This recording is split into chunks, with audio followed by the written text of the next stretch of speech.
छोट मोट गिफ्ट एगो किन लीहा, सूट बूट नीमन पहिन लीहा।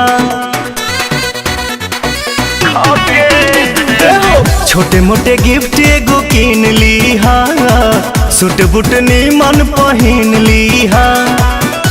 कटब अपने हाथे केक मुँह में खियाई हो, गाल पे लगाई हो। मनतावे बर्थडे 18वां घरवा, जान हो जरूर आई हा तो खाके जाई हा।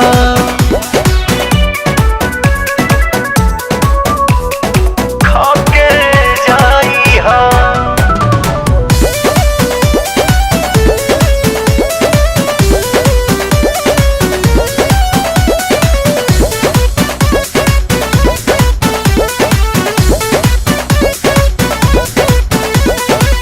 भाभी के फुसिलौले है बानी, फ्रेंड हवा बतौले है बानी। संगे वाला सेल्फी 2 दिन पहिले देखौले है बानी, पहिले देखौले है बानी। भाभी के फुसिलौले है बानी, फ्रेंड हवा बतौले है बानी। संगे वाला सेल्फी 2 दिन पहिले देखवले बानी। इलल बर्थडे चांस तारंस को के जाई हो, जानी तू ल जाई हो। मनतावे बर्थडे 18वां घरवा, जान हो जरूर आई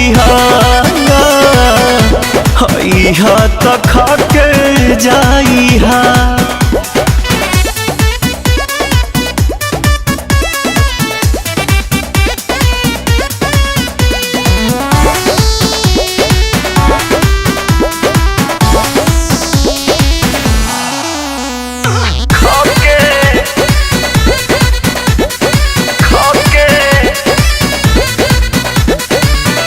बोतल में परोस के हम हाथे से खियाई। लव वाला सब बात पवन हो बताई, पवन हो बताई।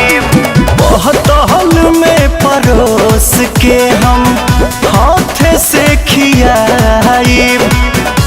लव वाला सब बात पवन हो बताई।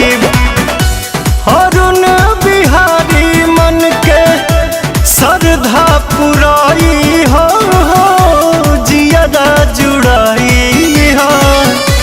मनतावे बर्थडे 18वां घरवा, जान हो जरूर आई हा तो खाके जाई हा।